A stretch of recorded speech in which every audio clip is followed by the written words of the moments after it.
So, hi everyone, sorry I can't be there today, kind of had to cover last minute lectures down in London, so I've kind of recorded this, my talk for you. Hopefully technology will go well for us today, and I hope you're all having a fabulous day at the conference in Paisley.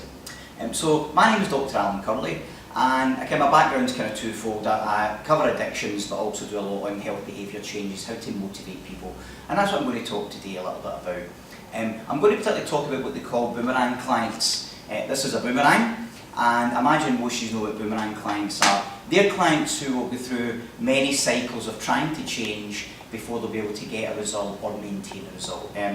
But what I urge you today to take from this talk is that we should always embrace the boomerangers. They are usually more complex types of patients, and they do need to boomerang in order to get change, so we should really encourage that, and hopefully I'll convince you that today. So, I always think, why is it people find change so hard? Why do we find making or maintaining change so hard? And it always reminds me of Charles Dickens, Charles Darwin even, always said that the strongest of any species is not the biggest or the fastest, it's the part of the species which responds best and quickest to change. So if it changes their environment, if an environment changes or they need to make a change, whoever adapts quickest and best is the strongest of the species.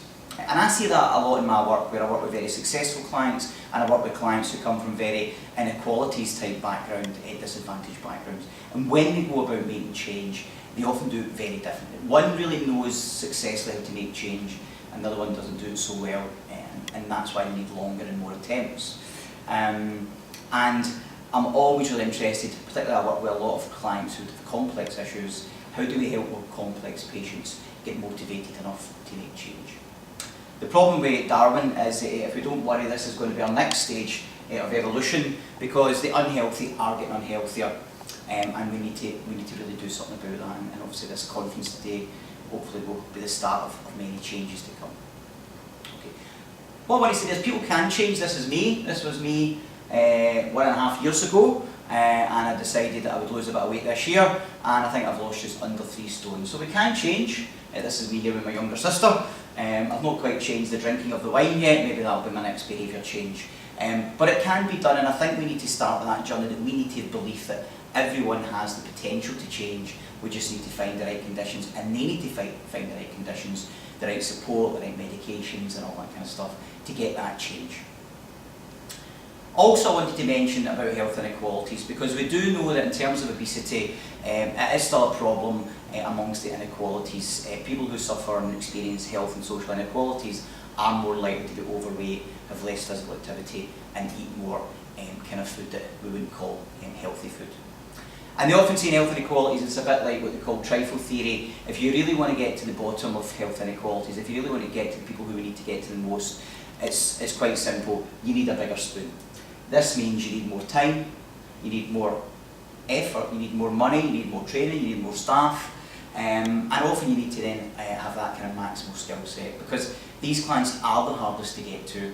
But what they often say with trifle is, if you can get to the bottom of health inequalities, that's where you get the sweetest taste, when you're helping people who really have got complex issues, who have really been disadvantaged, and you help them make a change which can go on and make their life far better. We all know the cycle of change, Prochaska-Diclomenti cycle of change. We know that the research showed that between 7 and 8 cycles of attempts are required for change. And I think that's important to remember that, because sometimes we get the vision wrong. And I hear health professionals saying things like, oh, I'm getting a bit fed up working with wee Mary. This is our 5th attempt at trying to lose weight.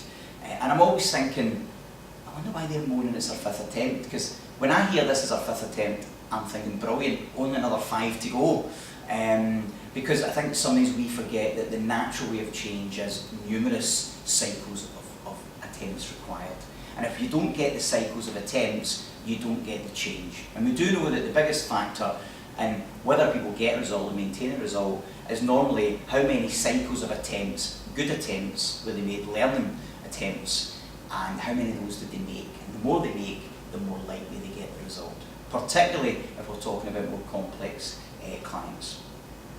So I'll urge you to remember that when 7 or 8, so when you're working with someone, you shouldn't really be expecting a result before 7 or 8, because that's how long the average person, how many cycles the average person took to make change. And I think when we work with complex, we need to say that they're, and I hate saying it, they're below average in terms of maybe their education, their income, their ability to make change. So often we need to give them a few more cycles to get the result. But how do you keep going? How do you keep motivated yourself? Because I think how motivated you are is infectious, and that'll also help you motivate clients more. And if anything from this talk, always take away that I see complex behaviour change, or behaviour change in complex clients. So complex clients trying to lose weight, think of them now when they walk into your clinic or your office, they're like the little Chinese bamboo tree. The Chinese bamboo tree is a weird quirk of nature. The Chinese farmers plant it, they seed it, they water, they fertilise it, and after 1 year they come back and nothing's changed. It's still just sitting there, it's not grown, it's not developed, it's not moved in any way. So most of them get fed up, that's a waste of my time.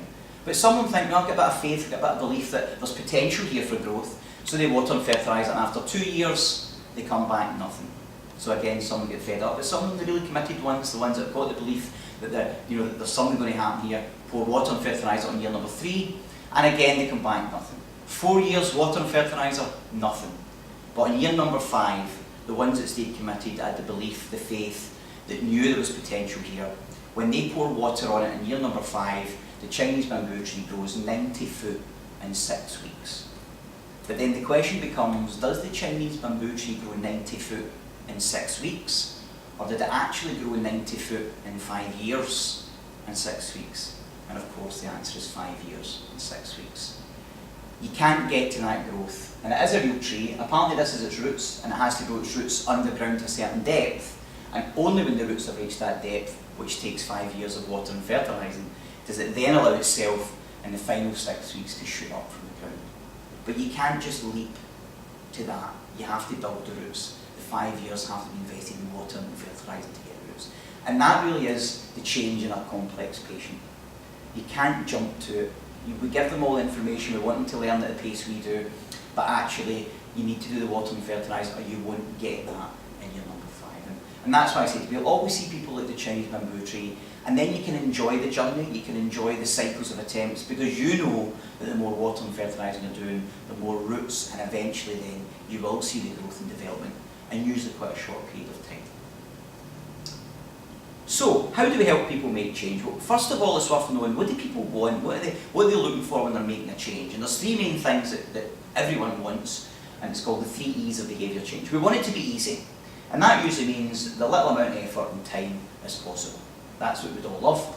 Or we want it to be enjoyable, so usually it means behaviour change isn't usually pleasurable, but what we want to do by enjoyable is we want to minimise the pain or discomfort we're in.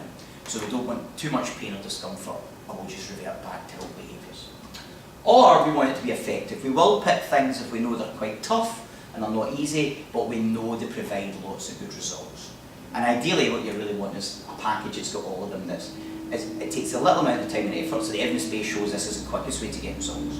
It also hopefully minimises pain and discomfort, so we might use medications, or we might make sure that people are still not starving themselves, because if they starve themselves, too much discomfort, they revert back to the chocolate cake or the kebabs. Or we want effective, we want stuff that's evidence-based, that we know gets results, and if you stick with this programme in terms of medication or turning up for support, then you will get your result, and we can almost guarantee it, or the research backs that up. Okay?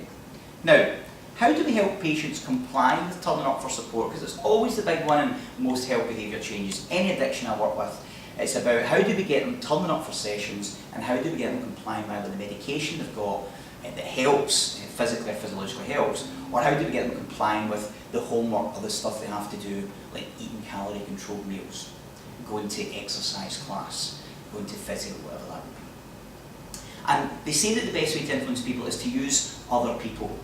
The problem with health professionals is they already think that we've got our own agenda, that we're kind of paid to try and influence and manipulate them. So they're a little bit more wary of us. But if we can tell them stories about other people that have got good results, then that's the way to do it. People are more influenced by other people. And so what we do is, as Pascal once said, people are more influenced by decisions that they think they made. And the reason is that when you think you've made a decision, you put more of your time and effort into proving yourself correct. Whereas if you think someone else is trying to manipulate you and talk you into something that you're not sure of, you spend your time and effort trying to prove them wrong.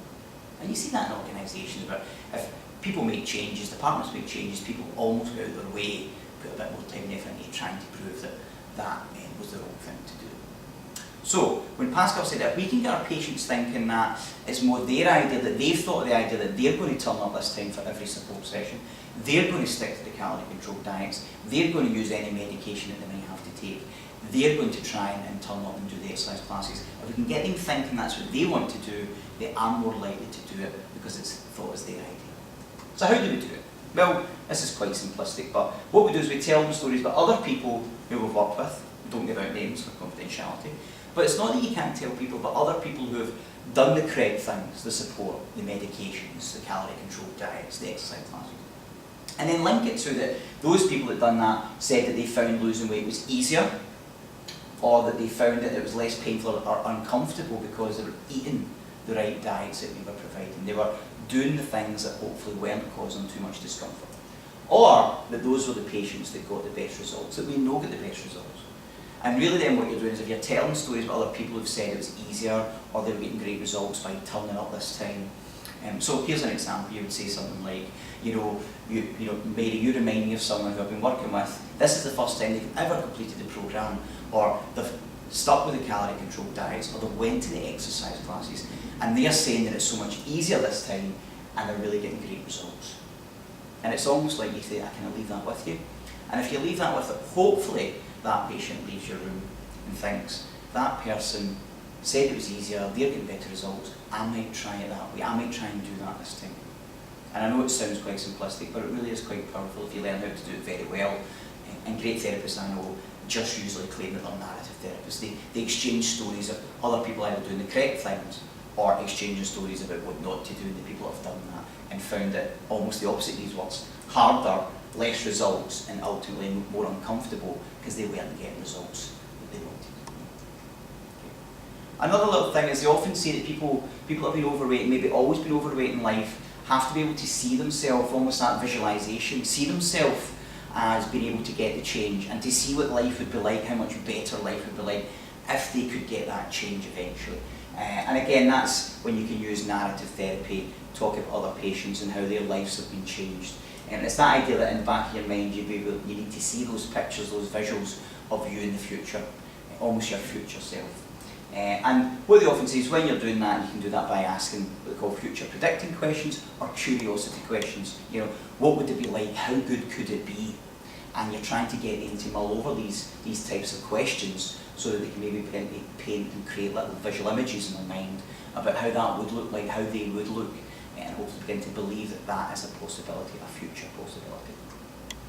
We also use paperwork. It's a bit like mind mapping. So when we work with patients, because we're trying to get them to see visuals, we often use paperwork to try and get them to see what people are triggers or what people make it harder or more unhelpful, and who would make it helpful. So for instance, it might be, Mary might say, oh, my pal Big Jeannie, when she comes over, she brings over the desserts, she brings over the kebabs, but on a Tuesday afternoon I have my grandchildren and I eat a nice healthy lunch because I want them to do it. So you're beginning to get them to try and write down, you're using paperwork, which is a kind of map of the stuff that's useful and helpful to them, the people, the places, the times, and the stuff that isn't. So you begin to create a good map of where we need to get help, where we need to make things easier because they're too hard or they've got too many unhelpful actions in there. And there's just another example, maybe the people and places that are barriers to you losing weight, and is there anything we can do to make these situations or those times better or easier? The idea of preparation is key. Sometimes people do a lot of comfort eating when they're stressed. So again, we might use paperwork when we talk about their stress cycle, what causes them stress. We'll put in numbers in this so that we're looking at what each thing, what number of stress, 1 to 10, 1 to 100. And then what we do is we look at the ones that can be changed, and some unfortunately can't be, but we can get them to try and lower some of the stress or see some of the areas where we need to, again, get better, find more helpful strategies for those situations or those places or those people. Again, not to forget about the social networks of prescribing, because we know that in addiction, it's what they call lobster syndrome, and it's really, really important, particularly when you're working with patients who are getting results, because then it's about maintenance. And in addiction, what we know is the biggest factor in relapse, the biggest risk factor for them relapsing is how many other lobsters they've got in their bucket. And it comes from the finding that when fishermen capture lobsters, they put them in these big buckets. They can leave them in hours there, and none of the lobsters ever escape. And I don't know if you don't know why they never escape, but the reason none of the lobsters ever escape is that every time one gets to the top and is about to climb out, the rest of them pull it back in and the order changes, and they just keep pulling each other back in. Whereas actually if they allowed and helped each other, they could all get out. Now what we mean by that is, in addiction, the biggest factor to whether your patient is going to relapse back on weight, one of the factors is how many people in their networks, their family, their friends, where they work, are overweight or unhealthy. The more people they have, and again we're back to the health inequalities, the complex patients, because they will have more people who are overweight in their circles than more affluent clients. And so what we need to do is try and get those patients in as many other buckets as possible. So if you can get them to other groups, so get them in group settings, Weight Watchers, or Scottish Slimmers, or the craft and design class of the community, or guitar lessons, any other groups you can put them in where they might actually then have people who are going to be positive and helpful to them losing weight, you really need to do. And research shows the more groups you're linked to, the more positive groups you're linked to, the more resilience you get for making and maintaining change. And that's what we need to do. And people do perform better in groups. So even though you might be working with patients in a one-to-one, is there anyone else you can buy into that, their family, their friends? Because they might be your arch nemesis, they might be the lobsters pulling them back in. So we need to make sure that we're trying to get them linked and their support linked to as many other people as possible. And here's, this is actually some stop smoking data, but it was people trying to stop smoking using all the various medications available. But what we did find is, when they're on different supports, every one of them, no matter what the medication was on, that when they were in a group, they always quit or changed at higher rates. So we do know that humans connect to other humans, they feel they're part of a team, there's a little bit of competition, a little bit of pressure, but they do well. So is there a way you can still work the one-to-one if that's your programme, but somehow get your clients linked to other people who then become very positive lobsters and help them out of the bucket? Goal setting, finally, you need to talk about that. The problem with weight loss is the result tends to take quite a lot of time and people do get disheartened. It's not like stop smoking or stop drinking, where you can leave the office and if you don't smoke again, don't light up another cigarette or don't take another drink, then you are technically a non-smoker when you can leave your office. You can't leave your office 3 stone lighter. So that's a journey, and it's a journey that requires the work to keep going before the result comes. So we do know that goal setting. So for instance, when archers can't hit a particular goal, when they hit 3 or 5 losses, what they do is they move the goal further forward. Because what they realise is they'll keep moving it forward until they can hit it, because by hitting the target, you get a little boost of confidence, a little boost of motivation, and then once you've hit the target, then what you do is once you've hit it, you start moving it back again. And this is the quickest way that they train people who in firearms, marksmen, they bring the targets closer and closer until they can hit them very regularly, and then they move them back, rather than having long distance targets where they continually miss, because it does lower your confidence and it lowers your motivation. So that's what we do, we just keep moving the goals. So if you're working with a patient, sometimes they need those shorter goals that ultimately over time will lead to the large goal, their ambitious goal. Okay? And really, that's just a kind of whirlwind whistle-stop tour of behaviour change. The final target for me always is that they get long-term change, that they advertise the success that they've got to other people so that you get more referrals, and ultimately they actually help other people. So you think of the AA, you think of alcohol, you think of stop smoking buddies. The idea being that they become such an advocate of it, such a walk-in incentive and picture of it, that they actually can be helpful to not only get other people through their doors, but also to help other people, encourage, because they are real people with real results. And I think really that's all I really want to say. In terms of incentives, we do offer certificates for each goal that they want to reach, and the ultimate goal is they get their gold frame certificate for their weight loss that they first come in and say, this is where I want to reach. And then what we do is we get those people off and they'll tell their story, their journeys, and they'll go in the local newspapers, get their gold certificates. And you can see here, this is a full page free advertising for your clinic, your service. It's real people getting real results, and people love reading about them, and your phone number at the end, and they will turn up for your clinics. Real people getting real results is what really sells our programmes and the proven. But that's a whistle-stop tour. It's all we can do, these short, sharp things. There's loads of things I'd love to tell you about, but obviously they're just 10-15 minutes. But final thing, it's always worth saying that there is an old saying in Scotland how behaviour changes. Sometimes you can lead a horse to water, but it still likes to drink iron brew. But as long as you know that you've done all you can, that you've been motivating, that you've seen the journey correctly and trying to nurture that in them, then that is all you can do. So I hope you all have a great day. I hope there's something there that's been a bit helpful to you, and I hopefully I'll catch up with you again face to face one day in the future. So thank you.